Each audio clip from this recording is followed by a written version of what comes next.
Атом әдеттер. 13 бөлім. 2 минут ережесі. Твайла Тарп заманымыздың әйгілі бишісі және хореографы деген атпен танымал. 1992 жылы ол МакАртур стипендиясының иегері атанды. Бұл сыйлықты данышпандарға арналған грант деп те атайды. Тарп жеке қойылымдары арқылы өнердегі ғұмырының жартысын әлемді шарлаумен өткізген.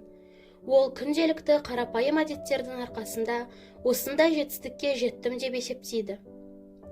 Ұйқыдан тұрған соң белгілі бір рәсім орындайтын әдетім бар деп жазады ол.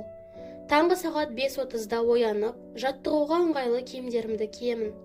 Манхэттендегі үйімнен шыққан соң такси ұстаймын да жүргізушіге 91-ші көше мен 1-ші авеню қиылысындағы жаттығу залына апаруын сұраймын.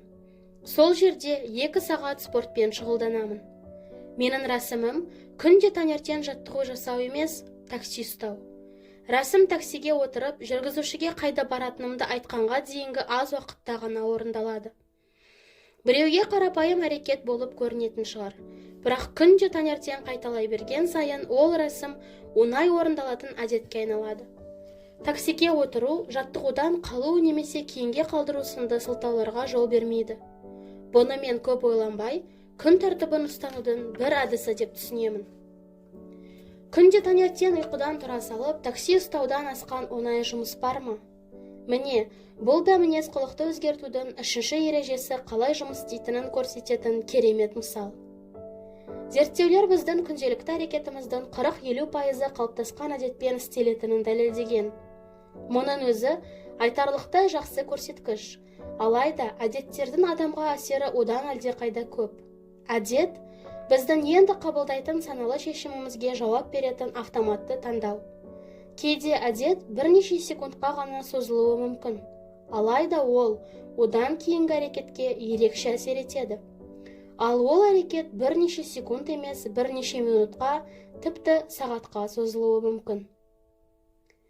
Әдет жылдам жүруге болатын тас жолға шығу. Ол бізді керек жолға өзі алып шығады. Не болып жатқанын түсініп те үлгермейміз. Әйтеуір бір қарасақ, бар жылдамдықпен өзгерістерге қарай зулап бара жатамыз. Бұлай дейтінім, адам баласына жаңа әдет бастағаннан гөрі бұрынғы әдетін жалғастырған әлде қайда оңай. Мәселен, 2 сағаттық фильмнен жалықсақ та оны көруді тоқтатпаймыз. Тойып тұрсақ та тамақ іше береміз. 1 секундқа телефон қарайын деп 20 минуттың қалай өткенін байқамай қаламыз. Демек, біздің ойланбай істейтін әдеттеріміз саналы түрде қабылдайтын шешімімізге тікелей әсер етеді. Күнде сағат 17-15 шамасында біздің кешкі уақытты қалай өткізетініміз бір сәтте шешіледі. Осы уақытта ары қарай не істейтінімізді анықталады. Әйелім жұмыстан қайтады. Сосын екеуміз спорт киімдерін киіп спорт залына барамыз. Не болмаса диванға жайғасып, үнді тамағына тапсырыс береміз де, кеңсе сериалын көреміз. Твайла Тарптың рәсімі такси тоқтату болса, менің рәсімім спорт киімдерін кию. Киім ауыстырсам, міндетті түрде жаттығу жасаймын. Киім ауыстырған соң істейтін әрекеттерім залға бару, жаттығу таңдау, кермеге тартылу. Маған ешқандай қиындығы жоқ. Өйткені бұл әдеттің алғашқы іргетасын баяғыда қалағанмын. Күн сайын өмірімізге айтарлықтай әсер ететін шешуші сәттермен бетпе-бет келеміз. Мен оларды шешуші сәттер деп атадым. Тамаққа тапсырыс бересіз бе, әлде тамақты өзіңіз жасайсыз ба? Бұны да бір мәселеге қатысты шешім қабылдар сәтке жатқызуға болады. Жұмысқа көлікпен барам ба, әлде велосипед дұрыс па? Үй жұмысын орындаймын ба, әлде ойын ойнаймын ба? Сол секілді шешім қабылдар сәттің бәрі сіздің өміріңіздегі жол айрықтар. Шешуші сәттер оқиғаның қалай өрбейтінін түрлі нұсқасын ұсынады. Мәселен, мейрамханаға кірген сәтіңіз түскі асқа не жейтініңізді анықтайды. Қандай тамаққа тапсырыс беретініңізді өзіңіз шешетін сияқты болып көрінеді. Дегенмен, мәзірдегі тамақтардың бірін ғана таңдайсыз. Стейкхаустың табалдырығын аттаған сәтте стейк немесе антрекотқа тапсырыс беретініңіз мәлім болады. Өйткені сіз мұнда суши жеу үшін кірмедіңіз. Таңдау шектеулі. Бургер-хаусқа кірген уақытта сіздің қандай тамаққа тапсырыс беретініңіз мәлім болған. Бізді әдеттер алға жетелейді. Біз соның жетегінде өмір сүреміз. Сол себепті күнделікті шешуші сәттерді бақылауда ұстау керек деймін. Әр күніміз көптеген шешуші сәттерден тұрады. Бірақ бірнеше шешім ғана біздің жолымыздың қандай болатынын анықтайды. Олар алдын ала анықталған шешімдер нәтижесінде қабылданады, және болашақтағы бағытымыздың траекториясын анықтайды. 2 минут ережесі. Өзгерісті шағын қадамдардан бастау керектігін білсеңіз де, үлкен қадам жасап, тезірек өзгергіңіз келіп тұрады. Өзгерісті армандаған уақытта көкейді еріксіз қуаныш кернеп, аз уақытта үлкен жетістікке жетсем деп ойлайсыз. Мұндай кезде ішкі қалауға қарсы тұрудың ең тиімді тәсілі 2 минут ережесін қолдану. Ережеде кез келген жаңа әдет 2 минуттан артық уақыт алмау керек делінеді.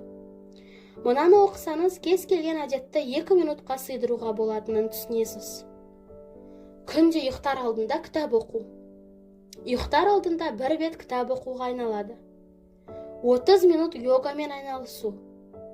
Йогаға арналған кілемшені төсеуге ауысады. Сабақ оқу, конспект дәптерін ашуға ауысады.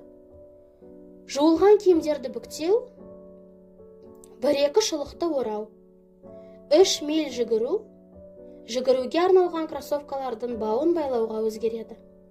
Мұндағы басты идея әдеттерді барынша жеңілдету. Адамға 1 минут медитация жасау, 1 бет кітап оқу, немесе қандай да бір киім кию қиын емес. Жоғарыда талқылағанымыздай, бұл өте пәрменді стратегия. Олай дейтінім, бір істі бастаған адамға жеңіл істі жалғастырып алып кету оңайға соғады. Жаңа әдет сізге ауыр болмауы керек. Одан кейінгілері қиын болса да, алғашқы 2 минут оңай болуы шарт. Бастапқы әдетке дағдылану қажет ақ. Одан соң өнімді әрекет жасау жолына түсесіз. Көкейдегі нәтижеге жеткізетін бастапқы әдеттерді тізіп алып, өте жеңілінен, өте күрделісіне дейінгі аралыққа бөліп бастаңыз. Мәселен, марафон жүгіру өте қиын. 5 шақырым жүгіру қиынырақ. 10 000 қадам жүру сәл қиын. Ал 10 минут серуенде оңайырақ. Енді жүгіруге арналған аяқ киім кию өте оңай. Мақсатыңыз марафон жүгіру болса, іс-әрекетті бастапқы әдеттен, яғни жүгіруге арналған аяқ киім киюден бастаңыз. 2 минут ережесі осылай жұмыс істейді. 1 бет кітап оқу, 1 минут қана медитация жасау. Не болмаса жарнама үшін бір адамға ғана қоңырау шалу түкке тұрғысыз әрекеттер болып көрінеді. Бірақ сіз бұл жерде бір ғана іс жасау емес, үлкен істі бастау әдетін қалыптастыру керектігін естен шығармаңыз. Әдет жетілгенге дейін ол сіздің бойыңызға әбден тұрақтауы керек. Алдымен істі бастауға машықтанбасаңыз, одан кейін оның қандай да бір кем-кетігін түзеп жетілдіре алмайсыз. Күрделі әдетті басынан бастап құрылымдаудың орнына оңай бір істі күн сайын қайталап жасай беруді үйреніңіз. Бір сөзбен айтқанда, стандарттау оңтайландырудың алғы шарты болуы тиіс. Мысалы, өте оңай ол бір сөйлем жазу. Оңайырағы бір абзац жазу. Сәл қиыны 1000 сөз жазу. Қиынырағы 5000 сөзден тұратын мақала жазу. Өте қиыны кітап жазу. Өте оңайы конспект дәптерін ашу. Оңайырағы 10 минут сабақ оқу. Сәл қиыны 3 сағат сабақ оқу. Қиынырағы тек қана өте жақсы баға алу. Өте қиыны докторлық дәрежеге жету. Бастауды үйренген соң, алғашқы 2 минуттық әрекет одан ұзағырақ әрекет алдындағы рәсімге айналады. Бұл әдет қалыптастыруды жеңілдетуге арналған қулық емес, күрделі дағдыға машықтанудың таптырмас әдісі. Процестің басталуы рәсімге ұқсаған сайын сізге маңызды іске назар аудару жеңілдей түседі. Әрбір спорт жаттығу алдында денені қыздырсаңыз, жақсы нәтижеге тезірек жетесіз.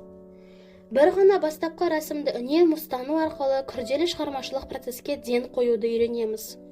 Күнде кешке сізді алаңдата беретін заттардың бәрін өшіріп қойсаңыз, уақытында ұйықтауды үйренесіз. Бәрін бірде автоматтандыру оңай еместігі түсінікті. Дегенмен, бұдан былай алғашқы әрекетті ойланбастан істейтін боласыз. Оңай бастауды үйренсеңіз, қалғаны тез реттеледі. 2 минут ережесі кейбір адамға міндеттен бұлтару сияқты көрінуі мүмкін. Өйткені адам нақты мақсатқа жету үшін 2 минуттан көбірек жұмыс істеуі керек. Мұндай сәтте сіз өзіңізді алдап жүргендей сезінуіңіз әбден мүмкін. Ол рас. Бір бет кітап оқу, кеудені еденнен бір рет қана көтеру, немесе жай ғана дәптердің бетін ашу дегенді көп адам шын қабылдамайды. Мұның бәрі жай ғана өзіңді алдау болса, оған уақыт жоғалтудың не керегі бар деп ойлауыңыз ғажап емес. 2 минут ережесі сізге жасанды әрекет болып көрінсе, жоспарлаған жұмысыңызды бастаңыз да 2 минуттан соң дереу доғарыңыз. Жүгіруге шығыңыз, бірақ 2 минуттан кейін тоқтауыңыз керек. Медитация жасаңыз, бірақ 2 минуттан соң доғарыңыз. Араб тілін үйренуге кірісіңіз, бірақ 2 минуттан соң үстелден тұрып кетіңіз. Бұл бір істі бастауға арналған стратегия емес, бірақ ол да жұмыс. Сізге әдет қалыптастыру үшін бар болғаны 120 секунд уақыт берілген. Менің оқырмандарымның бірі осы әдісті қолданып, 100 фунттан артық салмақ тастады. Алғашында ол залға күн сайын барып жүрді. Бірақ өзінде залда 5 минуттан артық қалуға тыйым салды. Спорт залына барады, 5 минут жаттығады, сосын кетіп қалады. Бірнеше апта өткен сол ол өзіне ақыры күнде келеді екенмін, ұзағырақ жаттығуға тырыссам қайтеді деді. Бірнеше жылдан соң ол осылай артық салмақтан арылды. Күнделік жазу осының тағы бір мысалы. Ойды қағазға түсіру қай жаста болмасын өте пайдалы іс. Алайда көпшілігіміз 1-2 күннен кейін оны тастап кетеміз, немесе күнделік жазуды лажсыз міндет деп қабылдаймыз да тіптен қолға алмаймыз. Ең басты құпия, өзіңізді өзіңіз мәжбүрлеуге жол бермеңіз. Әйгілі Британия бизнес кеңесшісі Грег Маккеон аз уақыт жазу арқылы күнделік жүргізуді әдетке айналдырды. Ол күнделік жазу барысында жалықпай тұрып дәптерді жауып қойып жүрген.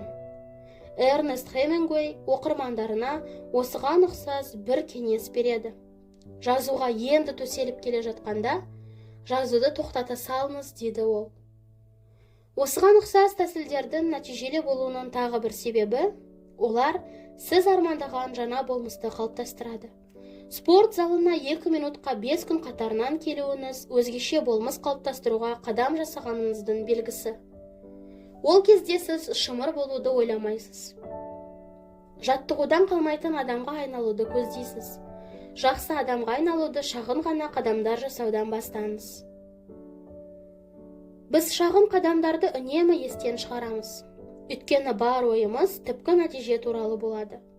Жаттығу залына мүлде келмегеннен гөрі бір ғана жаттығу жасай салған артық. Кітаптың бетін мүлде ашпағаннан гөрі бір рет болсын оқыған жақсы. Қол қусырып отыра бергеннен шағын ғана қадам жасаған әлде қайда артық. Күнделікті әдет қалыптастырып, әрекет етуді бастаған уақытта 2 минут ережесін әдеттерді дамыту деп аталатын техникамен ұштастырыңыз. Сол кезде сіз түпкі мақсатқа жеткізетін әдет қалыптастыра аласыз. Іс-әрекетті бар болғаны 2 минутқа созылатын ережеден бастаңыз. Одан соң келесі кезеңге өтіп 2 минуттық процесті қайталаңыз. Осы ережені әбден меңгеріңіз.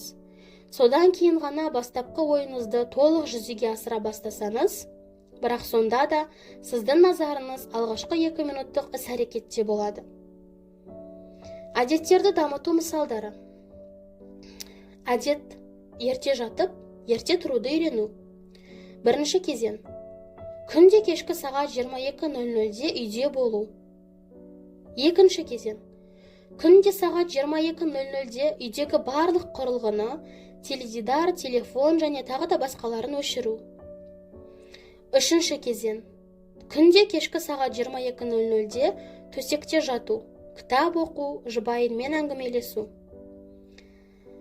Төртінші кезең: күнде кешкі 22:00-де жарықты өшіру. Бесінші кезең: күнде таңғы 6:00-де ояну. Әдет: веган болу. Бірінші кезең: тамақтанған сайын көкөніс жеу. Екінші кезең: үй жануарларының етін жеуді доғару, сиырдың, қойдың еті. Үшінші кезең.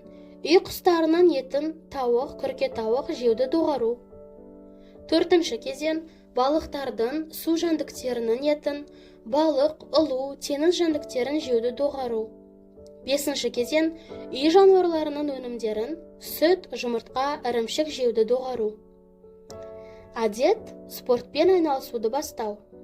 Бірінші кезең. Спорт киімін кию. Екінші кезең. Көшеге шығу, серуендеуге тырысу. Үшінші кезең. Спорт залына барып, 5 минут жаттығып үйге қайту. Төртінші кезең. Аптасына кем дегенде 1 рет 15 минуттан жаттығу. Бесінші кезең. Аптасына 3 рет жаттығу. Кез келген мақсатты іс-әрекеттің 2 минуттық үлгісіне айналдыруға болады. Мен ұзақ әрі салауатты өмір сүргім келеді. Шымыр болуым керек. Жаттығу жасауым керек. Жаттығуға арналған киім киюім керек. Бақытты отбасын құрғым келеді. Жақсы жұбай болуым керек. Күн сайын жұбайымды қуантып тұруым керек. Келесі аптаның мәзірін әзірлеуім керек. Жаңа әдет қалыптастырғыңыз келген сайын 2 минут ережесін пайдаланыңыз. Ең күрделі әдеттің өзін бойға сіңіруде бұдан артық әдіс жоқ. Түйін. Әдет бірнеше секундқа созылуы мүмкін, дегенмен ол сіздің одан кейінгі бірнеше минуттық, тіпті бірнеше сағаттық әрекетіңізге әсер етеді. Әдеттердің дені шешуші сәтте іске асады. Оны жолайрыққа теңедік. Күннің жақсы немесе нашар өтетініне дәл сол сәттегі таңдауыңыз тікелей әсер етеді. 2 минуттық ереже кез келген жаңа әдет 2 минуттан артық уақыт алмау керек деген қағидаға бағынады. Әдетті әуелі шағын рәсімге айналдыруды үйренсеңіз, маңызды нәтижеге жетесіз. Стандарттау оңтайландырудың алғы шарты. Жоқ әдетті дамыту мүмкін емес.